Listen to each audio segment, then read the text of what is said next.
అలాగే నా పేరు మైత్ర వెంకట. మై ఛానల్ ప్రకారం మన ఛానల్ సబ్స్క్రైబ్ చేసుకోకపోతే ఇప్పుడే సబ్స్క్రైబ్ చేసుకోండి. పక్కనే ఉన్న బెల్ ఐకాన్ క్లిక్ చేసి ఆల్లో పెట్టుకోండి. నా ఫర్దర్స్ మిస్ అవ్వకుండా చూడొచ్చు.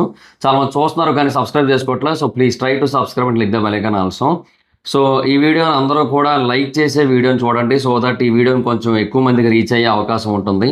బేసిక్గా మనం చాలా త్వరగానే చాలా ఎర్లీగానే అన్ని వీడియోస్ చేస్తున్నాం, అప్డేట్స్ చేస్తున్నాం ట్రెండింగ్ ఇష్యూస్ కోసం. బట్ యూట్యూబ్ ఎక్కువ పుష్ చేయట్లేదు. Of course already big players ఉన్నారు మార్కెట్లో, లైక్ కొంతమంది పెద్ద యూట్యూబర్స్ ఉన్నారు. సో దట్ మన ఛానల్ పుష్ అవ్వట్లేదు, వెళ్ళట్లేదు పీపుల్లోకి. సో అందుకే మీరు లైక్ చేసి ఎక్కువగా హై పాయింట్స్ అనేవి ఉంటాయి, అవి కూడా ఇచ్చినట్టయితే వీడియో కొంచెం పుష్ అయ్యే ఛాన్స్ ఉంటుంది. So try to do that. So బేసిక్గా టాపిక్ విషయానికి వచ్చినట్టయితే మిస్ యూనివర్స్ అనేది ప్రపంచవ్యాప్తంగా ప్రతి సంవత్సరం జరిగే ఒక కాంపిటీషన్. ఒక్కొక్కసారి ఒక్కో చోట జరుగుతూ ఉంటుంది. దీనికోసం ఒక సెపరేట్ ఆర్గనైజేషన్ ఉంది అండ్ వాళ్ళు ఇవన్నీ కూడా చూస్తూ ఉంటారు. అండ్ ఈ మిస్ యూనివర్స్ కాంపిటీషన్లో ప్రపంచ దేశాలకు చెందిన వాళ్ళందరూ కూడా పార్టిసిపేట్ చేస్తారు. చాలా దేశాలకు చెందిన వాళ్ళు పార్టిసిపేట్ చేస్తారు. అండ్ కొన్ని దేశాలు దీన్ని చాలా ప్రెస్టీజియస్గా కూడా ఫీల్ అవుతాయి. ఇన్ కేస్ ఇండియా నుంచి ఎవరైనా ఒకవేళ మిస్ యూనివర్స్ విన్ అయినట్టయితే మనం కూడా చాలా హ్యాపీగా ఫీల్ అవుతాం. అలాగే వేరే దేశాల వాళ్ళు కూడా చాలా హ్యాపీగా ఫీల్ అవుతారు. ఇన్ కేస్ కొంతమంది అయితే ఓడిపోయినట్టయితే మిస్ యూనివర్స్ కాంపిటీషన్లో వాళ్ళ కంట్రీ పర్సన్ ఓడిపోయినట్టయితే చాలా పెద్ద పరాభవం కింద ఫీల్ అయ్యి నెక్స్ట్ ఇయర్ ఎలాగైనా సరే గెలవాలి అనే ఆలోచనలో కూడా ఉంటారు. సో అంత ఎక్కువగా ఫోకస్ చేస్తుంటారు కొన్ని కంట్రీస్. మనకి ఎలాగ క్రికెట్ మీద విపరీతమైన ప్యాషన్ ఉంటే విపరీతమైన ఇంట్రెస్ట్ ఉంటుందో అట్లా కొన్ని దేశాలు కొన్ని విషయాల మీద ఉంటాయి. అందులో ఈ మిస్ యూనివర్స్ కాంపిటీషన్ కూడా ఒకటి. అయితే ఈ మిస్ యూనివర్స్ కాంపిటీషన్ 2025 థాయిలాండ్లో జరుగుతోంది. అక్కడ జరిగిన ఒక సిచ్యువేషన్ ఇప్పుడు వరల్డ్ మొత్తాన్ని కూడా వాళ్ళ వరల్డ్ మొత్తాన్ని యొక్క అటెన్షన్ని దాని వైపు తిప్పిందనే చెప్పాలి. సో అసలు ఏం జరిగింది అండ్ మిస్ మెక్సికో విషయంలో అక్కడ జరిగింది ఏంటి, ఆ థాయ్ డైరెక్టర్ ఎందుకు అలా మాట్లాడాడు అండ్ ఇవన్నీ కూడా కొంచెం క్లియర్గా ఈ వీడియోలో మాట్లాడుకోవడానికి అయితే ట్రై చేద్దాం. అండ్ అక్కడ జరిగిన ఈ సిచ్యువేషన్ చాలా పెద్ద ఎగ్జాంపుల్స్ అయితే సెట్ చేసింది. సో అది కూడా మనం మాట్లాడుకోవాల్సిన అవసరం అయితే ఉంది. సో ఫస్ట్ అయితే లైక్ చేయండి అందరూ కూడా అండ్ సబ్స్క్రైబ్ చేయడం కూడా మర్చిపోతాం. సో బేసిక్ ఏం జరిగిందంటే ఈ కాంపిటీషన్ అనేది జరుగుతోంది అండ్ మొత్తం ఈ పేజెంట్స్ ఎవరైతే ఉన్నారో మొత్తం అందరూ కూడా అక్కడ కూర్చొని ఉన్నారు. సుమారుగా ఒక 75-80 మంది దాకా ఉన్నారు ఆ ప్రాంతంలో. అండ్ అలా కూర్చొని ఉన్న టైంలో ఆ ప్రాంతానికి ఆ డైరెక్టర్ వచ్చాడు. అంటే ఈ మిస్ యూనివర్స్ 2025 థాయిలాండ్ యొక్క డైరెక్టర్ వచ్చాడు. అంటే ఆయన మిస్ గ్రాండ్ ఇంటర్నేషనల్ MGI యొక్క ప్రెసిడెంట్ అనమాట. సో అతని పేరు నవాత్ ఇత్సారా గ్రిజిల్. ఏదో గ్రీజు డీజిల్ రెండు కలిపి పెట్టినట్టు ఉంది. అది సరే, మొత్తానికి నవాత్ ఇత్సారా గ్రీజిల్, అది గ్రీజ్ ప్లస్ డీజిల్ సరే వాట్ ఎవర్ ఇట్ ఈస్. వాళ్ళ పేర్లు వాళ్ళ ఇష్టం, మనం ఎందుకులే కనుక మన పేర్లు కూడా వాళ్ళు అలాగే కామెడీ చేసుకుంటారు. సో ఇట్స్ న్యాచురల్ అంతే. సో ఆయన ఏం చేశాడంటే మామూలుగా క్యాజువల్గా మైక్ తీసుకొని మాట్లాడుతున్న టైంలో వేర్ ఇస్ మిస్ మెక్సికో అన్నాడు. సో ఆ అమ్మాయి లేచి నుంచుంది. ఆ అమ్మాయి పేరు ఏంటంటే ఫాతిమా బాష్. సో ఆ అమ్మాయి లేచి నుంచుంటే సో నువ్వే కదా థాయిలాండ్కి చెందినవేవి కూడా పోస్ట్ చేయనని చెప్పావు, మీ కంట్రీ యొక్క డైరెక్టర్ ఎవరైతే ఉంటారో వాళ్ళు చెప్పిన ఆదేశాలను బట్టి అని చెప్పి పాయింట్ అవుట్ చేశాడు. బేసిక్గా ఇక్కడ ఏం జరిగిందంటే కొన్ని కంట్రీస్ వాళ్ళు ఏమని చెప్తూ ఉంటారంటే జనరల్గా, సరే మీరు మిస్ యూనివర్స్ కాంపిటీషన్కి వెళ్తున్నారు, వాటి రిలేటెడ్గా పోస్ట్ చేయండి. అండ్ మీరు పోస్ట్ చేసే ప్రతి దాంట్లోని కూడా మీరు ఏ కంట్రీని అయితే రిప్రజెంట్ చేస్తున్నారో ఆ కంట్రీ రిలేటెడ్గానే ఉండాలి తప్ప మీరు ఏ కంట్రీలో ఆ ఈవెంట్ జరుగుతుందో ఆ ఈవెంట్కి అటెండ్ అవ్వడానికి వెళ్ళారో దాని గురించి మీరు హైలైట్ చేయకూడదు. దాన్ని హైలైట్ చేస్తే మనకు ఒరిగేది ఏముంది? ఒకవేళ మీరు అక్కడ పార్టిసిపేట్ చేసి ఒకవేళ మీరు గెలిచినట్టయితే మీరు ప్రీవియస్గా పోస్ట్ చేసేవి ఏవైతేనే వాటి మీద కూడా అటెన్షన్ వెళ్తుంది. అండ్ అది థాయిలాండ్ మీదకి వెళ్ళకూడదు, మెక్సికో మీదకి వెళ్ళాలి. సో ఇది బేసిక్గా మెక్సికన్ రిప్రజెంటేటివ్స్ యొక్క ఒపీనియన్. కొన్ని దేశాలు అలా ఉంటాయి. అన్ని దేశాలు కూడా సహృదయంతో మంచి మనసున్న మహారాజు అనిపించుకోవడం కోసం సరే ఏదైతే అయింది మన దేశం కోసం ఒక పోస్ట్ వేయండి, వాళ్ళ దేశం కోసం 10 వేయండి, ఎందుకంటే ఈవెంట్ అక్కడ అవుతుంది కాబట్టి ఇలా చెప్పరు. ఏదో చెప్తారు, మనవి 2 వేయండి, వాళ్ళవి 2 వేయండి, లేదంటే వాళ్ళది 1 వేయండి, మనం 2 వేయండి, ఇలా చెప్పుకుంటారు జనరల్గా. కొంతమంది ఏంటంటే అసలు కంప్లీట్గా వద్దంటారు. సో ఈ మెక్సికో విషయంలో కూడా అదే జరిగింది. మెక్సికన్ రిప్రజెంటేటివ్స్, మెక్సికన్ డైరెక్టర్స్ ఎవరైతే ఉంటారో వాళ్ళు చెప్పింది ఏంటంటే మీరు థాయిలాండ్ రిలేటెడ్గా ఏమీ పోస్ట్ చేయొద్దు, మీరు ఏదైనా పోస్ట్ చేయాలనుకుంటే మెక్సికో రిలేటెడ్గా పోస్ట్ చేసుకోండి, మీ రిలేటెడ్గా పోస్ట్ చేసుకోండి అని చెప్పారు. సో దాన్నే ఈయన ఇక్కడ అడ్రస్ చేస్తున్నాడు. అది వీళ్ళకి నచ్చలేదు. వీళ్ళేంటి, ఓకే ఇక్కడ మిస్ యూనివర్స్ 2025 ఈవెంట్ ఇక్కడ జరుగుతోంది థాయిలాండ్లో. సో దీనివల్ల మన థాయిలాండ్ యొక్క ఎకానమీ బూస్ట్ అవ్వాలి, మన థాయిలాండ్కి ప్రమోషన్స్ జరగాలి, మన థాయిలాండ్కి కొత్త ఆడియన్స్ రావాలి, లైక్ మెక్సికో నుంచి రావాలి, వేరే కంట్రీస్. అంటే ఇక్కడ ఎవరైతే 75-80 మంది అమ్మాయిలు ఉన్నారో వాళ్ళందరూ కూడా ఒక 75-80 దేశాల నుంచి వచ్చిన వాళ్ళు కదా. సో వాళ్ళందరూ ఈ థాయిలాండ్ గురించి, థాయిలాండ్ కల్చర్ గురించి, థాయిలాండ్లో చూడాల్సిన ప్లేసెస్ కోసం, వాటన్నిటి కోసం కనుక ప్రమోట్ చేసి, మార్కెట్ చేసి, హైలైట్ చేసినట్టయితే డెఫినెట్గా ఈ మెక్సికన్ టూరిస్టులు కానీ, లేదంటే వేరే కంట్రీ టూరిస్టులు కానీ వస్తారు కదా. సో ఇది వాళ్ళ అటెన్షన్. ఏ కంట్రీ అయినా అంతే అబ్బా. ఇప్పుడు ఇండియా ఒలింపిక్స్ ఏమంటారు పెట్టాలనుకుంటోంది ఫర్దర్గా. ఇండియా ఎందుకు ఒలింపిక్స్ పెట్టాలనుకుంటోంది? వేరే కంట్రీ పీపుల్ అందరినీ అట్రాక్ట్ చేయడం కోసమే, వేరే కంట్రీ టూరిస్టులను అట్రాక్ట్ చేయడం కోసం. So that is the key point here. So అందుకోసమే ఈ ఒలింపిక్స్ కోసం ఇండియా గట్టిగా ట్రై చేస్తుంది నెక్స్ట్ ఫర్దర్గా జరిగేవి. సో ఇలాగా ఏ కంట్రీ అయినా సరే ఇలాంటి ఈవెంట్స్ ఎందుకు ఆర్గనైజ్ చేస్తుంది, వాళ్ళు డబ్బులు ఖర్చు పెట్టుకొని అంటే, so this is the reason. So స్పాన్సర్లు ఎవరో ఉంటారు. సో స్పాన్సర్లు ఆటోమేటిక్గా కొంత అమౌంట్ పే చేస్తారు. మిగతా అమౌంట్ వాళ్ళు ఎందుకు ఇన్వెస్ట్ చేస్తారంటే ఈ టూరిజంని, ఆ కల్చర్ రిలేటెడ్గా బూస్టప్ ఏదైతే ఉంటుందో దానికోసం. సో వీటన్నిటిని పెంచడం కోసం చేస్తారు. సో అలా ఎకానమీ బిల్డ్ అవుతుంది కదా అన్నట్టుగా చేస్తారు వాళ్ళు. కొన్నిసార్లు స్పాన్సర్స్ నుంచే పెట్టిన అమౌంట్ అంతా కూడా వచ్చేస్తుంది. ఈ టూరిజం బూస్టప్ అనేది, కల్చర్ బూస్టప్ అనేది బోనస్. అలా ఉంటుంది జనరల్గా ఎక్కడైనా సరే. సో వీళ్ళు ఎప్పుడైతే ఈ అమ్మాయి పోస్ట్ చేయని అనేసిందో పాపం వాడికి కాలింది, ఈ గ్రీజుల గడికి. సో అందుకని మైక్ తీసుకున్నాడు, వచ్చాడు, లేపాడు. వేర్ ఈజ్ మిస్ మెక్సికో అంటే అమ్మాయి లేచి నుంచుంది. లేచి నుంచిన తర్వాత ఇట్లా మీ డైరెక్టర్ చెప్పాడని చెప్పి నువ్వు థాయిలాండ్ రిలేటెడ్గా ఏది పోస్ట్ చేయనన్నావు కదా, అట్లుందా నీకు? మీలో ఎవరైనా సరే ఇఫ్ యు ఆర్ లిసనింగ్ అంటే ఆయన అన్న వర్డ్స్ ఎగ్జాక్ట్గా చెప్తా. If you are listening to your director you are dumb head అని చెప్పి అన్నాడు అనమాట. అంటే ఒకటైతే వాస్తవం. ఆ తర్వాత జరిగిన కన్వర్జేషన్ ఏంటి, ఆ పిల్ల హర్ట్ అయింది. డమ్ హెడ్ అంటే బుర్ర తక్కువ దాని అన్నట్టుగా మాట్లాడేసరికి ఆ పిల్ల హర్ట్ అయింది. హర్ట్ అయ్యి మాట్లాడుతూ ఉంటే నేను నీకు మాట్లాడే అవకాశం ఇవ్వలేదు, నువ్వెందుకు మాట్లాడుతున్నావు మధ్యలో అన్నాడు. బికాస్ నాకు వాయిస్ ఉంది, నేను మాట్లాడతాను అన్నది. అఫ్కోర్స్ నీకు వాయిస్ ఉంది, బట్ నాకు రెస్పెక్ట్ ఇవ్వాలి కదా నువ్వు అన్నాడు. మీరు నాకు రెస్పెక్ట్ఫుల్గా మాట్లాడట్లేదు కదా, యాజ్ ఎ ఉమెన్గా మీరు నన్ను రెస్పెక్ట్ చేయట్లేదు, యాజ్ ఎ కంటెస్టెంట్గా మీరు నన్ను రెస్పెక్ట్ చేయట్లేదు, నేను ఎందుకు చేస్తాను?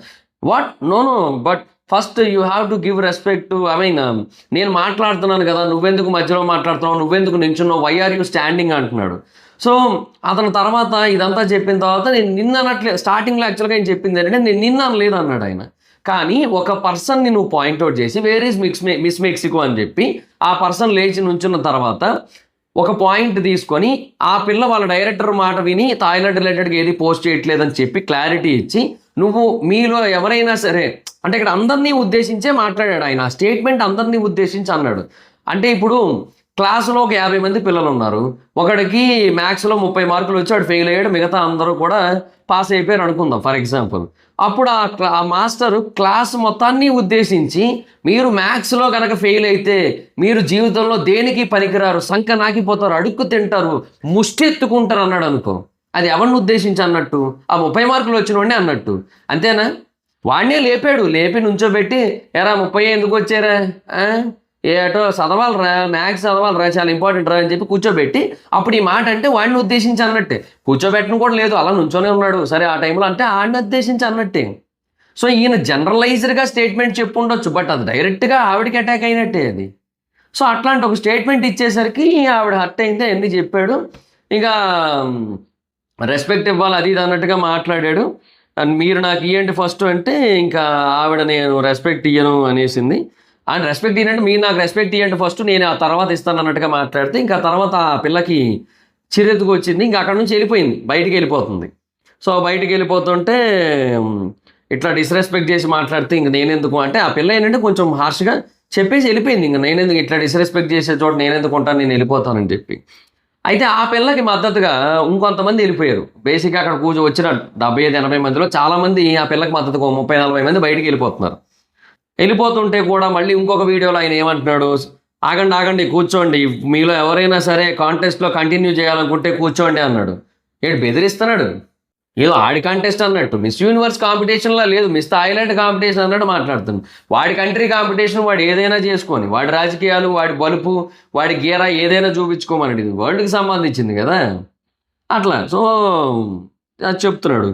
సో అయినా కూడా కంటెస్ట్ అది చెప్పేసరికి ఇంకా సీరియస్గా వచ్చింది చాలామందికి, ఇంకా వెళ్ళిపోయారు. ఇంకో కూర్చున్నోడు కొంతమంది వెళ్ళిపోయారు. ఆ తర్వాత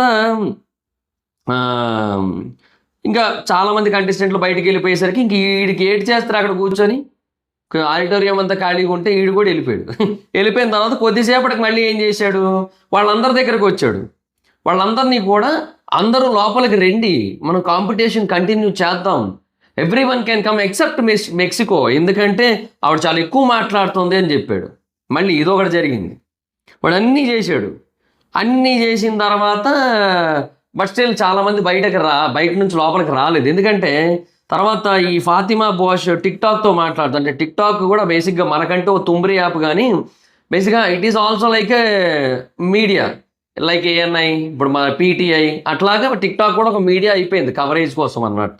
సో టిక్టాక్ అఫీషియల్ వాళ్ళు వెళ్ళారు, వాళ్ళతో మాట్లాడితే ఆవిడ ఏమంటుందంటే, ఆ డైరెక్టర్ ఏదైతే చేశారో చాలా డిస్రెస్పెక్ట్ఫుల్, ఆయన నన్ను డంబ్ అన్నారు, ఎందుకంటే ఆయనకు ఆర్గనైజేషన్తో ఏవో ప్రాబ్లమ్స్ ఉన్నాయి, అది కరెక్ట్ కాదు, నేను అంతా నార్మల్గా చేశాను, నా తప్పు ఏమీ లేదు, నేను ఎవరితోని కూడా గొడవ పెట్టుకోలేదు, నేను చాలా బాగున్నాను, అండ్ ప్రపంచం దీని గురించి తెలుసుకోవాలి, because we are all empowered women, and మా వాయిస్ రైజ్ చేయడానికి దిస్ ఈజ్ ద ప్లాట్ఫామ్.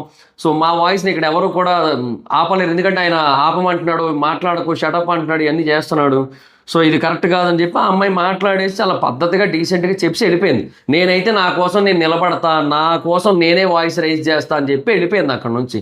అందరూ క్లాప్స్ కూడా కొట్టారు ఆ టైంలో, అది కూడా వినబడుతూ ఉంటుంది ఆ టైంలో. సో ఇమ్మీడియట్గా వైరల్ అయిపోయింది ఇన్సిడెంట్. సో దీని గురించి మిస్ యూనివర్స్ 2024 విక్టోరియా ఖజర్ థిల్విక్ కూడా డెన్మార్క్ నుంచి ఏమని పోస్ట్ చేసిందంటే, సో ఎవరి కోసం వాళ్ళు నిలబడడం అనేది అంత ఈజీ కాదు ఇప్పుడు సిచ్యువేషన్స్లో, బట్ యూనో అది చాలా అంటే చాలా important self respect and strength oriented act అది. సో మా మాటలు వినపడాలి, enough is enough, our voices will be heard loud and clear అని పెట్టింది. సో చాలామంది మద్దతుగా నిలిచారు. అండ్ మిస్ యూనివర్స్ బోనియర్ 2025 ఆయన నికోలే పేలికర్ వేజర్, ఆయన ఏంటంటే కొంచెం మీడియేట్ చేయడానికి ట్రై చేశాడనమాట. అంటే ఈ నవాత్కిని తర్వాత ఫాతిమాకి ఈ ఎంటైర్ ఇష్యూ ఏదైతే ఉందో దీన్ని కొంచెం సాల్వ్ చేయడానికి అయితే ట్రై చేశాడు. సో థాయిలాండ్లో అంతా బాగానే ఉంది కదా, మరి అలాంటప్పుడు ఎందుకు ఈ గొడవలన్నీ కూడా, ఎందుకు బాగానే ఉన్నాం కదా అన్నట్టుగా ఏదో చదివి చెప్పడానికి ట్రై చేశాడు పాపం. బట్ అయినా కూడా కుదరలేదు. సిచ్యువేషన్ చాలా సివియర్ లెవెల్కి వెళ్ళిపోయిందని అర్థమైన తర్వాత మిస్ యూనివర్స్ ఆర్గనైజేషన్ వాళ్ళు దీని గురించి ఒక ఇన్వెస్టిగేషన్ వేసి హై లెవెల్ డెలిగేషన్ పెట్టారు. CEO మారియో బుకారోనే దాన్ని లీడ్ చేస్తాడని చెప్పారు. అండ్ ఆయన ఇమీడియట్గా థాయిలాండ్కి వెళ్ళాడు, మొత్తం ప్రొఫెషనల్ ఎన్విరాన్మెంట్ని కొంచెం మెయింటైన్ చేయడం కోసం, సిచ్యువేషన్స్ని కొంచెం నార్మల్ అప్ చేయడం కోసం. అండ్ ఈ సిచ్యువేషన్ తర్వాత అతన్ని ఇమీడియట్గా ఈ 74th మిస్ యూనివర్స్ ఈవెంట్స్ నుంచి కంప్లీట్గా ఎక్స్క్లూడ్ చేసింది ఈ నవాత్ ఇత్సారా గ్రీజిల్ని. సో ఆ పేరు వింటే గ్రీజిల్ అంటే నవ్వు వస్తుంది నాకు. సో ఆ తర్వాత పేజెంట్ ప్రెసిడెంట్ రాల్ రోచా ఈ డెసిషన్ మొత్తాన్ని కూడా సోషల్ మీడియాలో షేర్ చేశాడు, స్పానిష్లో మాట్లాడాడు with English sub titles. So చెప్పాడు మొత్తం అంతా కూడా బాగానే జరిగింది. అండ్ కాంట్రవర్సీ జరిగిన కొద్ది రోజుల తర్వాత, ఇది జరిగింది యాక్చువల్గా November 4th, ఒక 2 days తర్వాత మళ్ళీ ఆయన వచ్చాడు, ఆర్గనైజర్గా కాదు, సారీ చెప్పడానికి వచ్చాడు అనమాట. సో మీడియా ముందు అందరి ముందు కూడా క్షమాపణ అయితే చెప్పాడు. స్టార్టింగ్లో అయితే కొంచెం ఏడ్చేసినట్టుగా చేశాడు, అంటే ఇంత పెద్ద ఇష్యూ అవుతుందని నేను అనుకోలేదు, నేను మనిషిని, నాకు కొన్ని టెన్షన్స్ ఉంటాయి, ఆ టెన్షన్స్లో నన్ను నేను కంట్రోల్ చేసుకోలేకపోయాను, పొరపాటు అయిపోయింది, నన్ను క్షమించండి అన్నట్టుగా చెప్పాడు. సో మేబీ ఆయన మీద ప్రెషర్ ఉండుండొచ్చు. సో దీనివల్ల మనకి థాయిలాండ్కి ఎంత బూస్టప్ ఉంది ఏంటి అన్నీ ఉంటాయి కదా, సో అట్లాంటి ప్రెషర్ ఉండుండొచ్చు. బట్ అలాగని చెప్పి ఏది పడితే అది మాట్లాడేస్తానంటే ఇంక ఇట్లాగే అవుతుంది. ఇంకా తర్వాత ఈ Miss Universe international organisation related వాళ్ళు ఎవరు కూడా ఇక్కడ లేరు థాయిలాండ్లో. అండ్ మారియో బ్యుకారో వస్తున్నారు ప్రజెంట్. సో ఆయనతో కలిసి వర్క్ చేయడానికి నేనైతే సిద్ధంగా ఉన్నానని చెప్పాడు. బట్ నేను ఎవడు సిద్ధంగా ఉంచాడు, ఇప్పుడు తీసారు కదా ఆల్రెడీ, పక్కెళ్ళి ఆడుకోమా అన్నారు కదా ఆల్రెడీ, ఏందో సర్లే. So what ever it is, ఇది సిచ్యువేషన్. సో అక్కడ అవుట్ రైట్ అతని మిస్టేక్ అయితే స్పష్టంగా తెలిసిపోతుంది, దట్స్ ఇట్ కదా, క్లియర్. సో ఈ సిచ్యువేషన్ నుంచి మనం అర్థం చేసుకోవాల్సిన కొన్ని థింగ్స్ ఏంటంటే, అనువు కాని చోట అధికులం అనరాదు.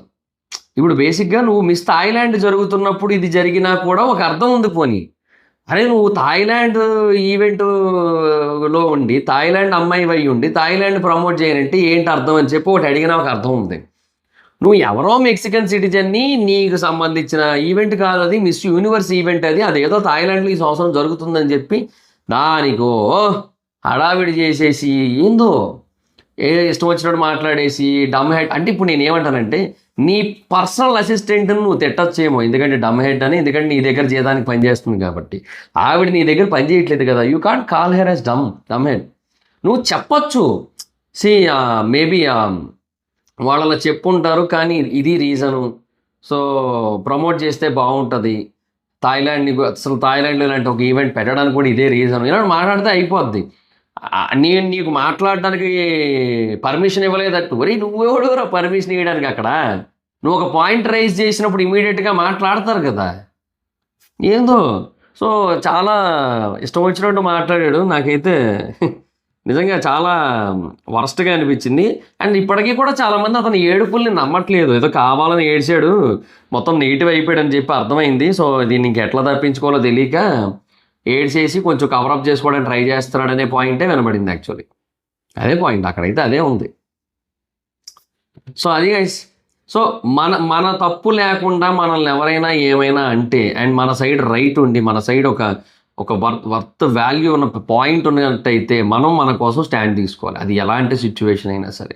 ఇప్పుడు ఆ పిల్లకి అక్కడ నుంచి వెళ్ళిపోవడం వల్ల పోయేది ఏం లేదు తెలుసా, ఆ పిల్లకి ఎలాగో ఇవ్వరు నాకు తెలుసు ఇంకెంత జరిగిన తర్వాత. అది వేరే విషయం, మేబీ ఇస్తారేమో అది వేరే విషయం. బట్ ఇచ్చినా ఇవ్వకపోయినా ఆ పిల్లకి రావాల్సిన రికగ్నిషన్ వచ్చేసింది. ఆ పిల్లకి మెక్సికోలో ఇప్పుడు మెక్సికన్ గవర్నమెంట్ ఇప్పుడు ఆ పిల్లకి డెఫినెట్గా ఫెసిలిటీ చేస్తుంది, చాలా గట్టిగా సత్కరిస్తుంది తనని, అందులో నో డౌట్. సో ఏమంటే ఇక్కడ ఒకటే పాయింట్ ఏమంటే, మన కోసం మనం నిలబడితే యూనివర్సల్ ఫోర్సెస్ కూడా మనకు సపోర్ట్గా నిలబడతాయి. మనం మన కోసం నిలబడకుండా వేరే వాడి కోసం ఆలోచించుకొని ఇప్పుడు ఏమనుకుంటారో అనుకొని ఇవన్నీ అనవసరం. We have to stand for our self. So that is the key point here, అంతే.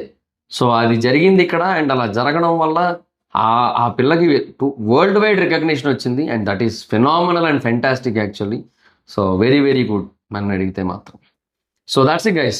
సో ఇది సిచ్యువేషన్. సో ఎంటైర్ సిచ్యువేషన్ మీద మీ ఒపీనియన్ ఏంటనేది కింద కామెంట్ సెక్షన్లో చెప్పండి. So that's it guys, this is the video. And వాడిని ఇంకా తీసేసి ఉండాలి కంప్లీట్గా జాబ్లోంచి అని కూడా కొంతమంది అభిప్రాయపడతారు, బట్ తీయలేదు.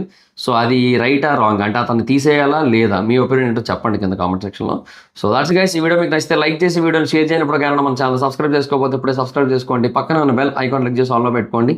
నా ఫర్దర్ డేస్ మిస్ అవ్వకుండా చూడొచ్చు. చాలా మంది చూస్తారు కానీ సబ్స్క్రైబ్ చేసుకోవట్లేదు. So please try to subscribe, click the bell icon also. నా ఇన్స్టాగ్రామ్ ఐడి ఎవరు అయితే మాకు కూడా వచ్చి ఫాలో అవచ్చు. Thank you so much.